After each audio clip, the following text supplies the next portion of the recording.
Today, we are undertaking a really critical analysis of global finance. Yeah, we're wrestling with a concept our sources call the debt money system. Exactly. And why they believe it's accelerating toward its inevitable debt end. That's a crucial distinction, actually, and it's the core thesis of the material we've analyzed. We are not here to discuss, a typical recession or the kind of short-term policy mistake that you can just fix by tweaking interest rates a bit. Right, this is bigger. Much bigger. We are looking at a system design failure, a fundamental flaw, really, in how money is created and managed globally. And using the rigorous tools of systems thinking, the sources show the global economy is being driven almost mechanically toward a complete breakdown. So our mission today is to arm you, the listener, with the knowledge to move past those simple headlines about trillion-dollar debts. We need to grasp the mechanical, these exponential forces that are pushing national debts, specifically in the economic giants of Japan and the U.S., toward three, truly catastrophic outcomes: financial meltdown, hyperinflation, and outright government default. And it's important to note the remarkable foresight of this research. Economists Kaoru Yamaguchi and Yosuke Yamaguchi published these dire warnings nearly a decade ago. A decade ago? Yeah, basing their projections on historical growth rates and systems analysis.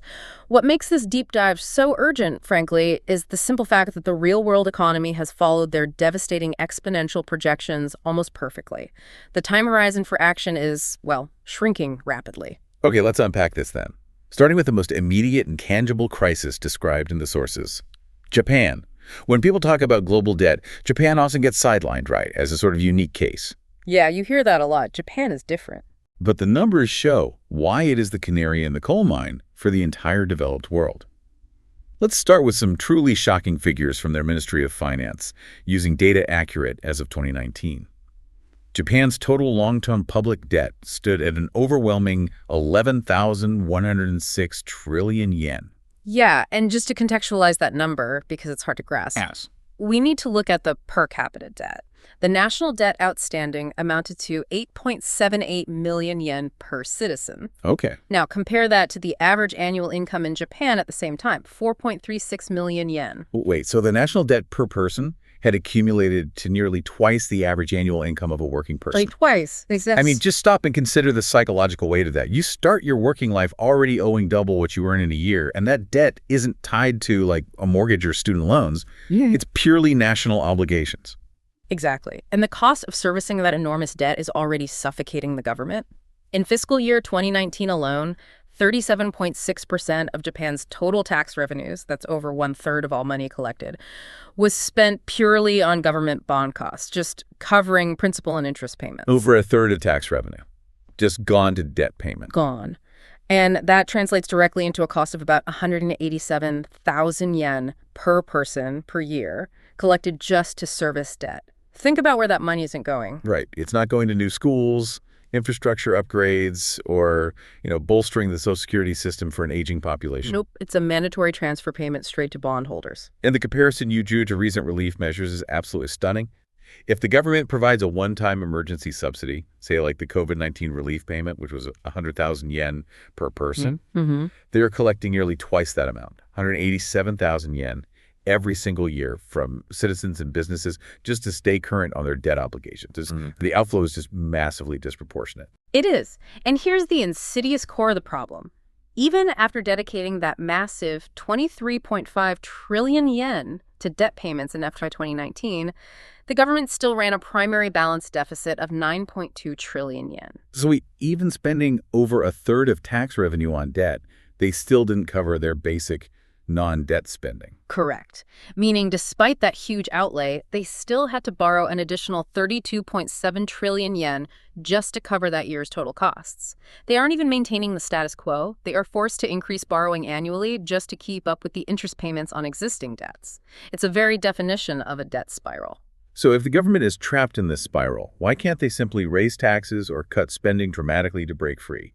We know Japan has tried to raise revenue. They certainly have. And when we look at the accumulation problem, the analysis shows that conventional policy responses are completely futile at this stage.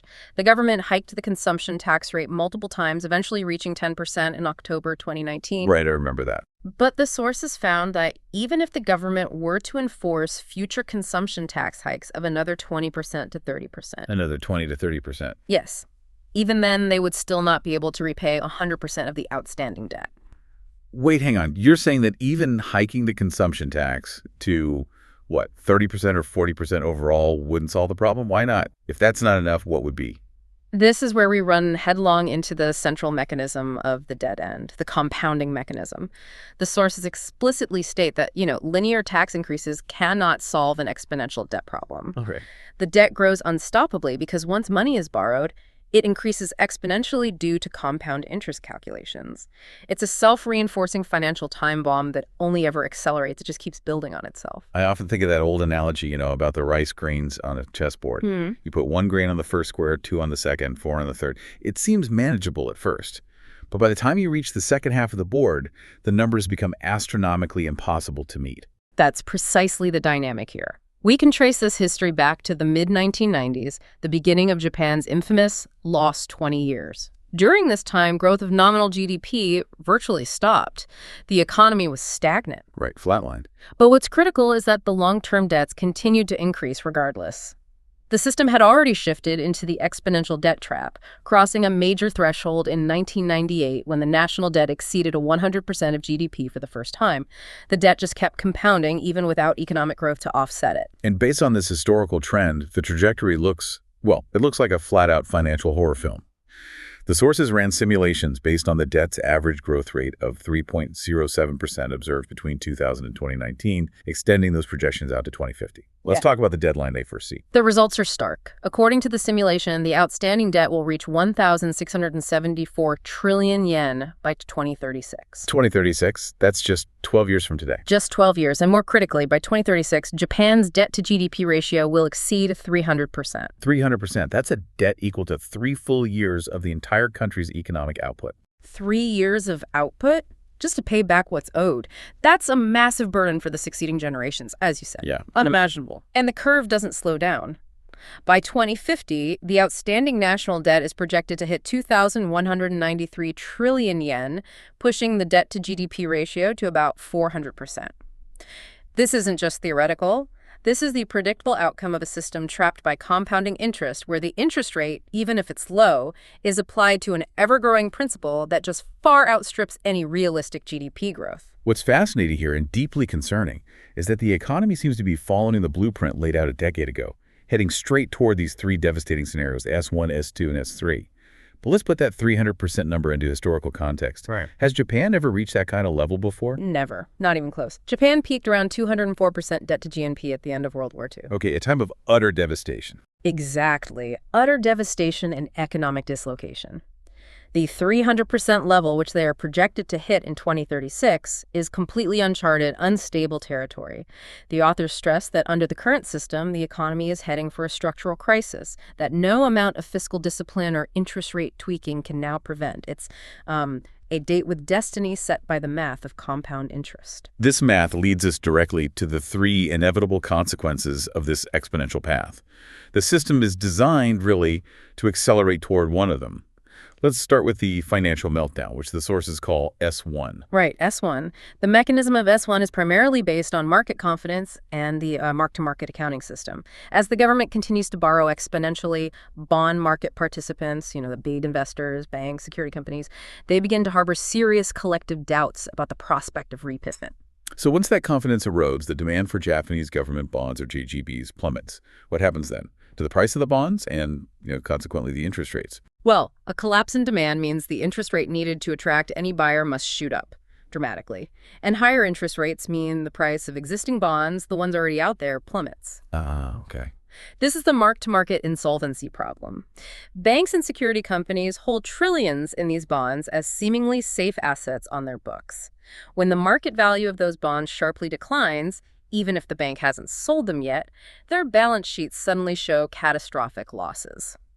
We saw this play out in the U.S. recently, didn't we? With Silicon Valley Bank in 2023, rising interest rates reduced the value of their long-term bond holdings, leading to an instant confidence crisis and, collapse. Exactly the same mechanism. The mechanism is identical. These sharp declines in asset value lead to insolvency and a rapid string of bankruptcies among the weaker institutions first. This then triggers a wider stock market crash because the financial infrastructure is essentially poison and credit just freezes up. But the crisis has been sort of contained in Japan for years now, right? Why hasn't S1 already happened given that debt ratio is already over 200%? That's the $1,000,000 or maybe trillion yen question. It's because of the massive, almost unbelievable intervention of the central bank, the Bank of Japan, the BOJ. The current crisis is being contained only because the BOJ has been operating as the sole massive buyer of last resort. The buyer of everything. Pretty much. Desperately soaking up Japanese government bonds and stocks through exchange-traded funds or ETFs since 2013 under its quantitative easing policy, QE. I want to focus on the scale of this intervention for a second because it illustrates the level of desperation involved.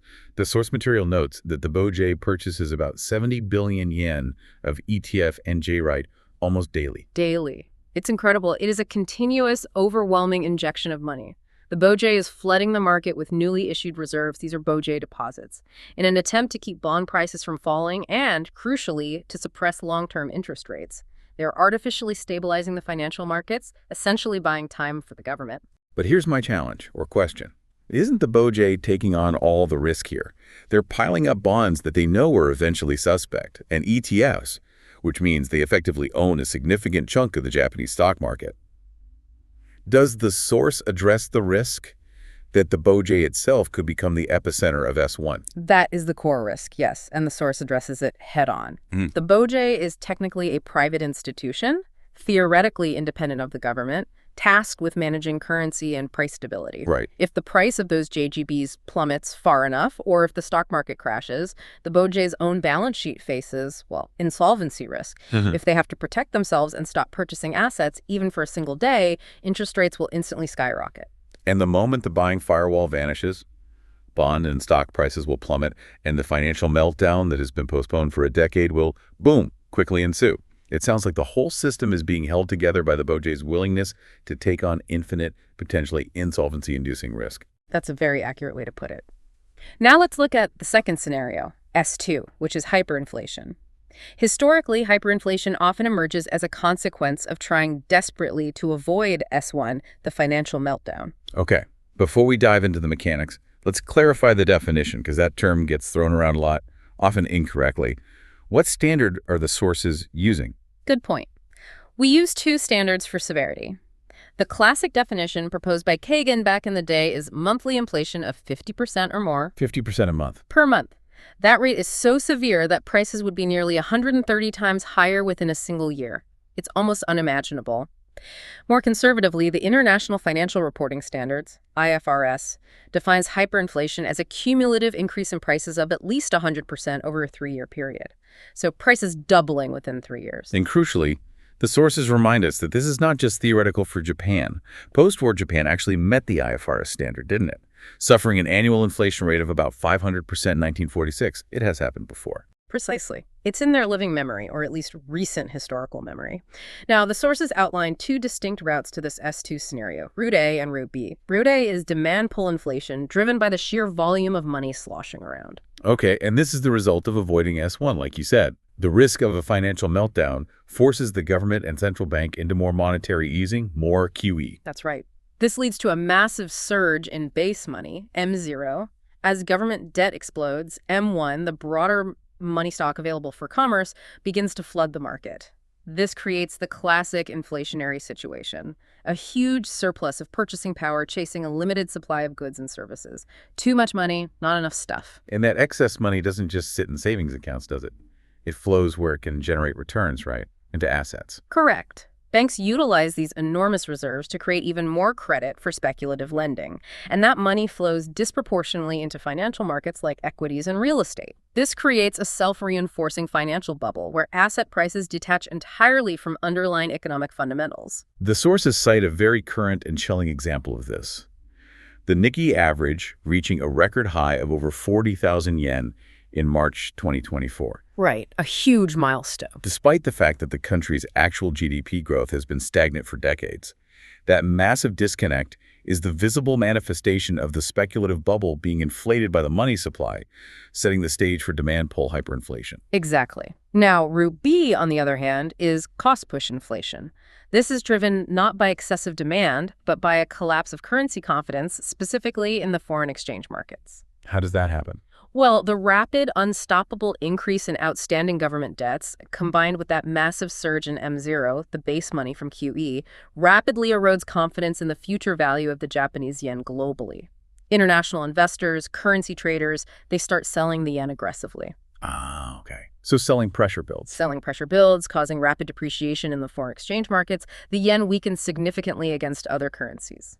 And since Japan is heavily dependent on imports for raw materials, especially energy, that yen depreciation suddenly makes everything the country buys from overseas vastly more expensive. Exactly. Surging import prices are passed directly onto consumers, leading to a sudden, painful, cost-push hyperinflation. The prices rise not because people are flush with cash, but because the currency itself has become less valuable relative to global commodities and goods. And the consequence of S2, hyperinflation, is always devastating, regardless of which route gets you there. Always. It is the ultimate regressive tax. Hyperinflation primarily hits low-income earners, wage workers, and pensioners who rely on fixed incomes or savings denominated in yen. It wipes out the middle class, spurs mass social disorder, and inevitably leads to economic collapse as the medium of exchange, money itself, loses its utility. Which brings us to the ultimate final stop on the debt end track. S3, government default. This is where the music stops completely. This is the scenario where the government literally runs out of ability to service its debt. They simply cannot roll over existing bonds through refinancing because no one, not the domestic market, not international investors, and critically, not even the Bank of Japan, is willing or able to purchase the new bonds being issued. So the buyers just disappear. They disappear. And tax revenues, even if they were robust, which they wouldn't be in this scenario, simply fail to cover the principal and interest payments that are compounding at ever-rising interest rates. The government effectively goes bankrupt. Now, I have to challenge this because this is the common counter-argument you hear constantly, especially regarding Japan. They can't default, people argue, because Japan is the world's largest net creditor nation. Right. They have massive assets overseas. They are solvent as a country. How do the sources address this widespread belief? Yes, the net creditor argument. This raises the most important conceptual separation in the entire analysis, and it requires real precision. We absolutely must separate the nation from the government. Okay, explain that distinction. The nation is the sum of all economic sectors. Households, corporations, financial institutions, and the government. The government is just one sector within that nation. So, while the nation, Japan as a whole, is solvent, it holds massive net external assets. Correct. As of 2019, Japan was indeed the world's largest net creditor nation, with 364 trillion yen in external net assets. That's a huge number. However, the vast majority of those assets are held by private corporations and private individuals. They are assets of the private sector, not the government's operational bank account. Got it. So the government sector can default even if the nation is technically rich on paper. Exactly. The default we are discussing is the government's failure to meet its own obligations, its own bond payments. In such a scenario, the private sector capital, which holds those net assets, would actually flee overseas for safety, making the government's liquidity crisis even worse. The government cannot simply compel the private sector to use those external assets to bail out government bonds. And what are the immediate consequences of a government default? What does that actually look like on the ground for people? It's immediate, massive turmoil. We're talking about a sudden, abrupt government shutdown, the cessation of essential Social Security payments, pensions, public infrastructure maintenance just stops. The essential services stop. Completely. The financial system enters immediate crisis, and the national currency may completely lose all value or functionality. It is, quite literally, the self-destruction of the state as a functioning entity. So all those life extension measures we talked about, QE by the BOJ, they only work as long as the central bank is perceived as financially sound and the public maintains confidence that the Japanese yen will function tomorrow. The system is inevitably driving us into one of these three scenarios as the debt-to-GDP ratio approaches that 300% level around 2036. That's the stark reality painted by the analysis. Now that is the pivotal question, isn't it? Given the unique demographics, the decades of stagnation in Japan, one might try to dismiss this as a Japan-specific issue. But the sources emphatically argue otherwise. The U.S. in particular is argued to be in an even more serious debt hell. Yeah, that's a really strong claim, and it might surprise some listeners. Considering the dollar's status as the global reserve currency, it seems counterintuitive. It does. Where does the source trace the fundamental systemic failure back to for the U.S. and globally? It traces back to 1971, specifically the Nixon shock, the suspension of the gold dollar standard, which effectively ended the Bretton Woods system.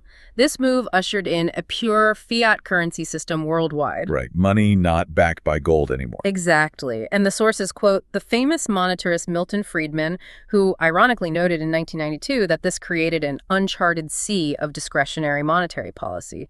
For the first time, the quantity of money was determined purely at the discretion of a monetary authority, like the Fed, removed from any link to a physical commodity. This, the sources argue, paved the way for the exponential debt growth we see today everywhere. And the data shows the U.S. has taken full advantage of this uncharted sea even faster than Japan has. Significantly faster, yes. While Japan's annual debt growth rate was around 3.07% between 2000 and 2020, the U.S. debt growth rate was a staggering 7.7% between 1989 and 2014. That's more than double the Japanese rate. More than double. Since the U.S. started from a lower debt base back then, this higher exponential rate means the crisis point arrives much faster, even if the total debt-to-GDP ratio is momentarily lower than Japan's today. Let's look at the current U.S. situation, or recent data. The U.S. outstanding national debt was $31.4 trillion at the end of 2022, resulting in a debt-to-GDP ratio of about 120%. The sources, writing years ago, actually made a prediction based on that 7.7% rate. They did. They predicted that the U.S. debt would double to about $35 trillion by 2023, and the debt to GDP would hit 129%. And how accurate was that simulation? Alarmingly accurate. The U.S. debt development has followed this relentless exponential path, absorbing massive shocks like the global financial crisis and the COVID-19 pandemic, without really deviating from the long-term trend line. This compounds the global risk, especially since Japan, which is fighting its own potential S1 meltdown, is simultaneously one of the largest foreign holders of U.S. treasuries. So the world's first and third largest economies are essentially sharing the biggest economic time bombs. That's comforting. Not exactly. It creates incredible systemic fragility. This brings us to the uniquely American political spectacle, the U.S. debt ceiling ceremony. We see these political chicken races over raising the debt limit every few years, 2011, 2013, 2023 most recently. Do the researchers view these as genuine moments of peril or just theater? It's interesting. The researcher Kaoru Yamaguchi initially struggled to understand these conflicts. The government closures, the brinksmanship, the last-minute settlements. Were they real crises or purely political drama designed to fool the electorate into thinking Congress was actually fighting fiscal irresponsibility? Yeah. What conclusion did they reach? Is it real or fake? They largely conclude that these have, thus far, been political ceremonies, rituals almost. They are a way for politicians to posture about fiscal conservatism while ultimately signing off on the required debt increase because defaulting is unthinkable. However, and this is the crucial warning, the exponential growth rate of 7.7% is so fast that Congress will inevitably have to face a real default crisis much sooner than they think. This political game of chicken will eventually fail, leading to a real and sudden crash when the exponential math simply overwhelms the political process. That's why the sources use that evocative phrase, debt end. Not dead end, but dead end. Exactly. The anecdote is instructive. When Kaoru Yamaguchi was briefing Congressman Dennis Kucinich back in 2011, he referred to the system as a dead end. Kucinich apparently corrected him immediately, saying, "It's not a dead end, it's a dead end." The system is structurally driven by and dependent on ever-increasing debt for its very existence. Debt is the engine, not just some unfortunate side effect. And we must stress, this existential problem is not isolated to just Japan and the U.S. The sources provide overwhelming OECD data showing this is a universal global crisis across the developed world. Absolutely. The statistics are horrifying when you view them collectively. As of 2019, 25 OECD countries, these are the supposedly stable developed economies, had debt to GDP ratios above 50%. And the top of the list really showcases the instability.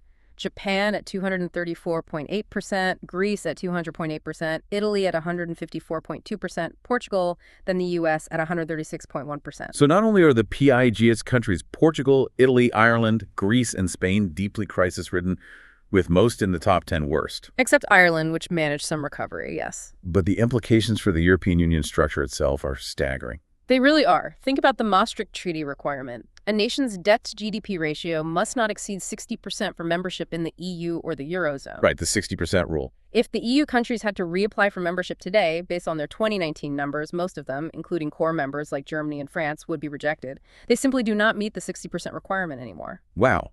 That implies that the entire Eurozone is resting on a structurally insolvent base. Even if the ECB somehow manages to hold things together for the moment with its own interventions. That's the inescapable conclusion from the data. The average debt-to-GDP ratio for OECD countries increased by 10 percentage points in just the 9 years leading up to 2019. The developed nations are, as the source says, all heading towards debt crises. This confirms their core assertion. The crisis is a fundamental flaw of the debt money system itself, not just isolated policy areas in Tokyo or Washington. It's structural, it's global. Okay, here's where it gets really interesting, and perhaps a bit more technical, but also I think the most clarifying part. We're moving from the overwhelming data to the actual mechanics that drive it. We need to look at the causal loop diagram, or CLD, developed by the researchers to see exactly how these crises are self-fulfilling, driven by underlying feedback loops. Right. Systems thinking is really the only way to truly understand this debt spiral because it maps these causal relations that often aren't intuitive when you just look at one policy at a time. We're looking for feedback loops, and there are basically two types. Okay. There's the reinforcing loop, plus, which magnifies or amplifies behavior. That's the exponential growth engine we've been talking about. Think of it like pressure building inside an active volcano. Got it. More leads to more. Exactly. And then there's the balancing loop, which tries to stabilize the system toward an equilibrium, like a thermostat trying to maintain a set temperature. The problem is, in our current economy, these reinforcing loops are totally dominant and accelerating everything towards instability. Okay, let's break down the three crisis scenarios, S1, S2, S3, through the lens of these loops, starting with S1, the financial meltdown. The CLD maps this as the banking crisis loop. Right. And this loop is reinforcing plus, meaning it leads to runaway growth, or in this case, collapse. It starts with continued borrowing, plus by the government, which tightens liquidity in the market over time. Eventually, this contributes to a rise in the interest rate, plus. And we already established that higher interest rates are catastrophic for bond prices. Exactly. They cause government bond price to plummet. And when bond prices plummet, banks holding those assets face those mark-to-market losses, leading eventually to bank failure, or at least the serious risk of it. Okay, so trace the loop for me. Borrowing up, rates up, bond prices down, bank failures up. How is that reinforcing? Look closely at how this loop works dynamically. When bond prices go down, negative change, bank failures go up. Also a negative change in terms of stability. The fear generated by these failures, or potential failures, leads to massive divestment people selling bonds. This selling pressure drives bond prices even further down. So the fear feeds itself. Precisely. The positive sign identifying the entire loop signifies that this process is an active destabilizing cycle. It's collective fear amplifying itself, turning a potential loss into an actual system-wide collapse. This is exactly what we saw glimpses of during the Lehman shock in 2008 and that mini-shock with SVB in 2023. Okay, so S1 is driven by the market's panicked response, magnified by the system structure itself. Now, S2, hyperinflation, you said, is often the result of desperate policy intervention aimed at avoiding that S1 collapse. Exactly. The government, terrified of a banking crisis like S1, steps in with massive intervention. Think the Credit Suisse bailout in 2023 or the U.S. TARP programs back in 2008. This leads to an emergency budget and fiscal stimulus. Right, gotta save the system. Gotta save the system. Sure. But that dramatically increases government expenditure, plus, which naturally widens the fiscal deficit, plus requiring even more borrowing. Now, to suppress the inevitable rise in the interest rate caused by this massive borrowing, what does the central bank do? QE, quantitative easing. They buy the debt. They implement QE. And this is the QE policy loop, which is ultimately the path to S2 hyperinflation. How does that loop work? Well, the QE intervention directly increases the money base money plus, and money stock plus. This surge in purchasing power, as we discussed, causes demand pull inflation. And when combined with the potential for international loss of currency confidence, root B, it leads straight to hyperinflation. The system diagram makes it crystal clear. QE is not a fix. It's a multiplier of the underlying problem. Trying to fix S1 by printing money leads inevitably toward the system collapsing under S2. The policy buys time, maybe, but guarantees a more violent outcome eventually. Okay, now let's talk about these counterintuitive policy traps you mentioned. The sources argue that attempts to apply old-fashioned austerity and fiscal soundness actually fail under this system, which seems backwards. Let's look at the revenue crisis loop. This is one of the most critical and frankly mind-bending insights from the CLD analysis. It shows the inherent contradiction of the debt-money system. So the goal is to reduce the fiscal deficit, right? That seems responsible. So policymakers implement spending cuts and tax hikes. Plus, Okay, standard austerity playbook. standard playbook. Yeah. That is supposed to be responsible action, but the economy is already stagnant, maybe fragile. This action starves it further. Okay, so it pushes the economy towards recession. Correct. That painful austerity measure kicks the stagnant economy into a severe recession. Plus, now what happens in a recession? People lose jobs, consumption falls, businesses make less profit, causing tax revenue to decrease significantly. Tax receipts go down. Tax receipts plummet. And because the revenue decreased, the fiscal deficit actually increases relative to the government's original target, or at least doesn't shrink as intended. Let me make sure I follow that counterintuitive logic slowly. The government tries to be responsible by cutting spending and raising taxes. That, quote-unquote, good intentional policy causes a recession. That recession means people pay less tax. So the deficit, which they were trying to reduce, actually gets bigger or stays stubbornly high because their revenue dried up. The policy designed to fix the problem made the problem worse. That is the structural trap, perfectly stated. The policy intended to reduce the deficit is destabilized by the resulting economic downturn it creates. It proves that in a system utterly addicted to debt-fueled growth, withdrawing that debt stimulus causes such a shock that the required tax revenue evaporates, leaving the government even deeper in the hole, or certainly no better off. Wow. And the response to that failure creates the even more damaging spending crisis loop. That loop shows the next logical but ultimately destructive step. The government implements austerity, causes a recession plus, and sees the deficit widen or fail to shrink. Now, the political imperative is to reverse the recession, right? People are hurting. So they feel compelled to launch a fiscal stimulus package plus to counter the downturn they just created. Which means they increase government expenditure plus again. Yes.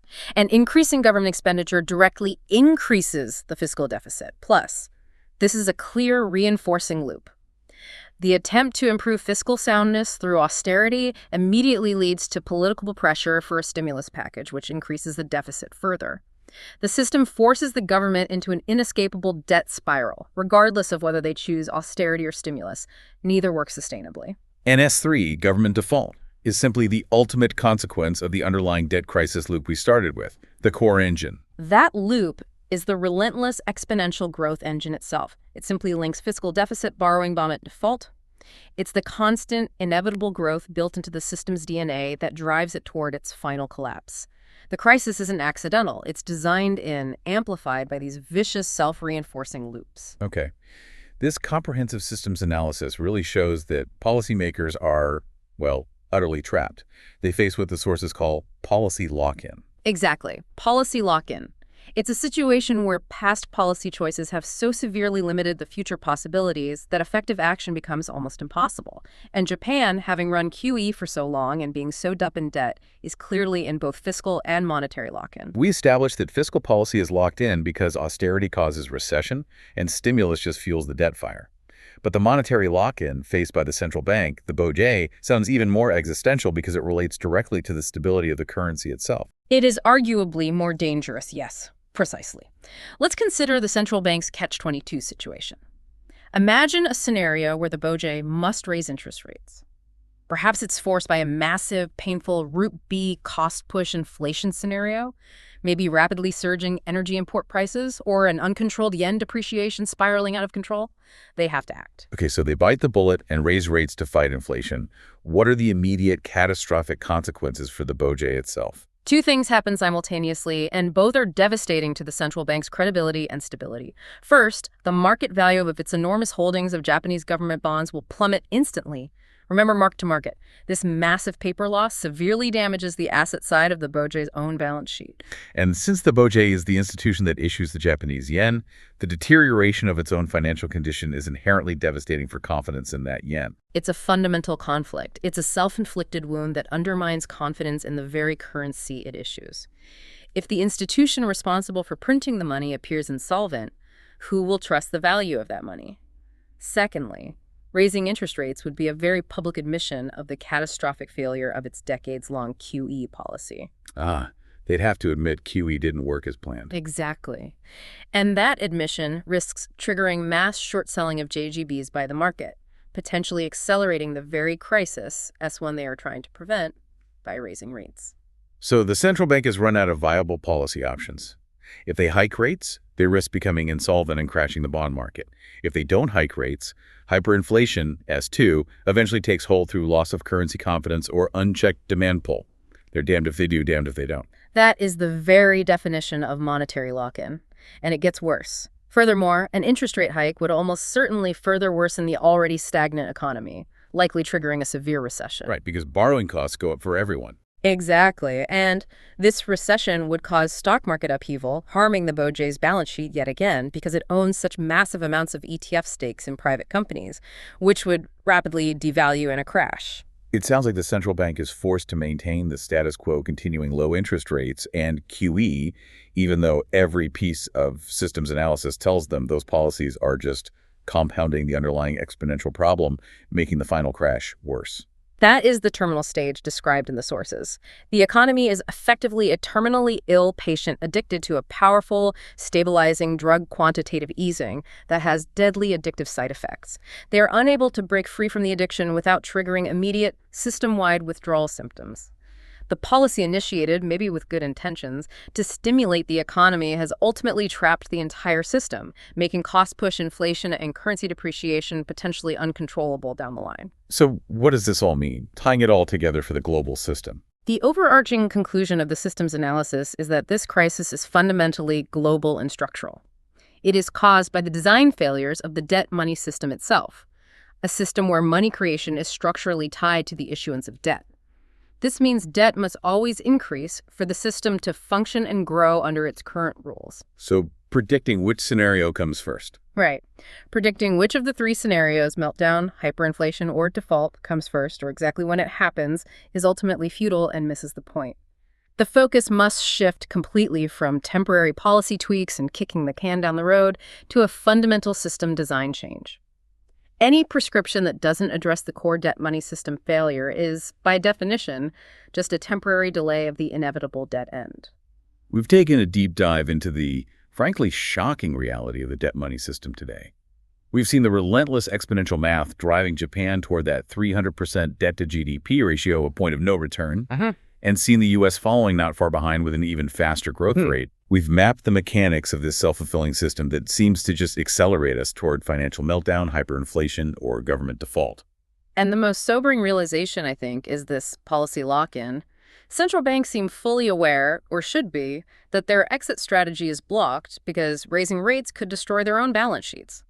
Yet maintaining the status quo just means accelerating the exponential debt growth and guaranteeing one of those three catastrophic ends. This isn't isolated to Japan or the U.S. It is a fundamental global flaw in the very way money is created and managed. The sources state quite clearly that the current system will irrevocably drive us into one of these three catastrophic scenarios. We have only about 12 years until Japan hits that unprecedented 300% debt to GDP ratio, a level never before survived by a major economy. This isn't some distant future problem. It's a problem that needs confronting by policymakers, well, today. And that brings us to our final provocative thought for you, the listener, to consider. Knowing that this exponential trend seems unstoppable under the current rules of the debt money system, and knowing that the BOJ's hands are effectively tied by policy lock-in, what do you think will happen to the credit ratings of Japanese government bonds? And what about the status of the Japanese yen as a safe haven asset in the next decade? Will market confidence just erode before the math actually hits 300%?